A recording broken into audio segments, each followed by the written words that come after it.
So this is a video about what I call the 4 C's of romantic relationships, and this came to me after a particularly large romantic disaster, but also reflecting on my life. So I offer it to you for your dating life, but also for marketing. So check it out. These are the 4 C's. And if you can imagine like concentric circles from the outside in, most important, or the sort of destination being on the inside. We start on the outside ring, and that's chemistry. That really has to be there. There has to be that initial zip. You have to feel some physical attraction, yeah, or arousal around that person that lets you know this isn't just a friend. That's one. After the chemistry, then you've got the compatibility. Okay, there's a lot of attraction, but is this likely to last a long time? Compatibility may have to do with how close do you live to each other. There's a big factor. Do you share values? Are you a part of the same scenes? Do you see the world the same way? All that kind of stuff. Are you compatible? Does it work out? That doesn't mean you have to be the same, but you have to fit together in some way. And is there a good fit? That's important, because chemistry, well, that's a fit for today, but it's not always a fit for tomorrow. Third is there's courting. And courting is, okay, now that we've found there's chemistry, we can see there's compatibility. Now there's a process of getting to know each other over time. And fourth, then there's the commitment. Yeah, that's where, okay, we're getting married, or we're going steady now. We're in a committed relationship. So, of course, with chemistry in marketing, that's relevance. Yeah, that they look at what you're doing like, man, that's the kind of product I want. That's the kind of, that solves a problem I have, that service. That service could help me get a result I want. It's the island A, island B in the boat thing. That's the chemistry piece. That's the headline that just has them say, this might be useful for me.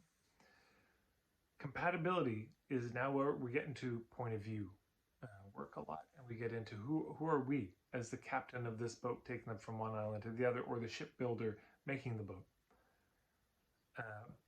This is all about the fit conversation, yeah,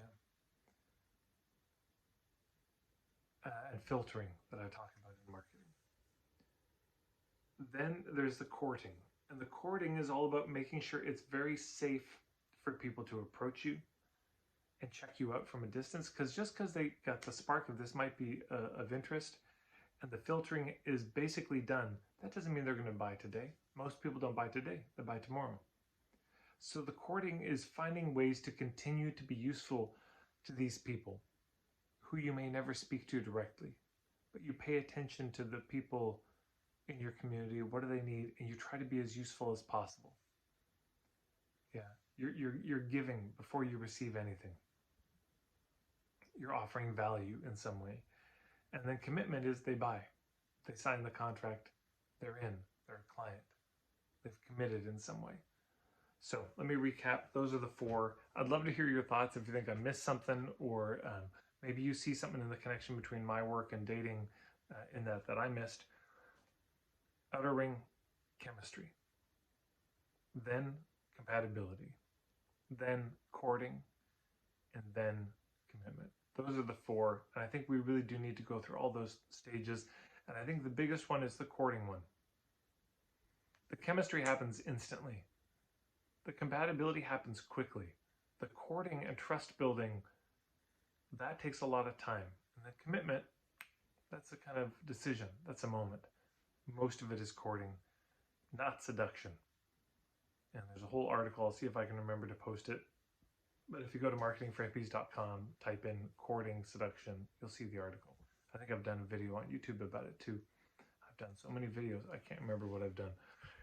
But I can remember to ask you to subscribe to these videos and then hit the bell icon. You'll be notified when I do more videos. And most importantly, if you're not on my email list, come and check it out. Marketingforhippies.com. There's an ethical marketing starter kit that you'll get when you sign up. And you'll also be kept up to date on what I'm doing. And there's a bunch of good stuff coming this year that I'm excited to share. Thanks so much for tuning in.